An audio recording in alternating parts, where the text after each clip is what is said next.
ଡାକ୍ତର ଔଷଧରା ଦେଲେ ଯେ କୋଉଟା କେତେବେଳେ ଖାଇବ ମୁଁ ତ ଜାଣିପାରୁନି।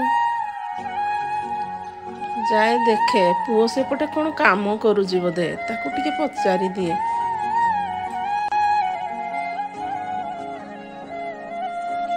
ଦେଖିଲୁ ରେ ପୁଅ, ଏ ଔଷଧରୁ କୋଉଟା ସକାଳେ ଖାଇବ, କୋଉଟା ବେଳାରେ ଖାଇବ, କୋଉଟା ରାତିରେ ଖାଇବ, ଏଇଟା ମୁଁ କିଛି ଜାଣିପାରୁନି, ଟିକେ କହିଦେଲୁ ବାବା। ହଉ ଦେ,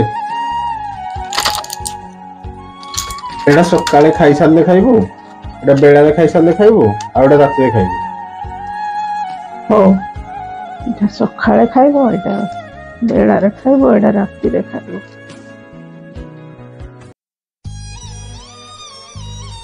ପୁଅରେ ବେଳାରେ କୋଉଟା ଖାଇବ ପୁଣି ଭୁଲିଗଲି, ତୁ କହିଦେଲୁ।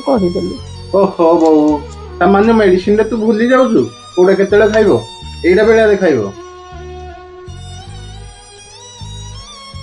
ହଉ।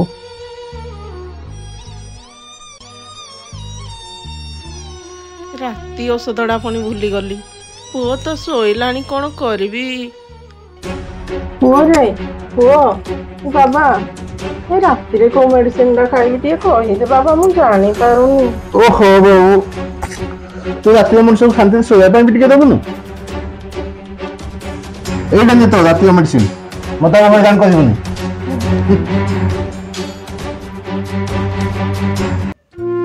ବୋଉ ଏଇଟା? ବୋଉ ଦେଖିଲୁ ଏଇଟା? ବୋଉ ଏଇଟା କରିବି? ବୋଉ ହଁ କର।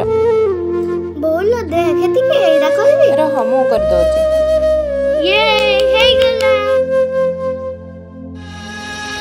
ଜାଣିଛୁ ପୁଅ, ତୁ ଯେତେବେଳେ ଛୋଟ ଥିଲୁ ମତେ 100ଟା ପ୍ରଶ୍ନ ପଚାରୁଥିଲୁ। ଆଜି ମୁଁ ସାମାନ୍ୟ ଔଷଧ କଥା ତତେ ପଚାରିବାରୁ ତୁ ମୋ ଉପରେ ବିରକ୍ତ ହଉଛୁ? ମଣିଷ ଗଛ ଲଗେଇବୁନି ସେ କାହାର ନୁହଁ। ହଉ ହଉ, ମୋର ଭୁଲ ହେଇଗଲା। ବାପା ମାଙ୍କ ଋଣ ଆମେ ଯେତେ ଚେଷ୍ଟା କଲେ ବି ଶୁଝି ପାରିବାନି, ହେଲେ ତା ପ୍ରତିବଦଳରେ ଆମେ ତାଙ୍କୁ ଟିକେ ସାହାଯ୍ୟ ତ କରିପାରିବା।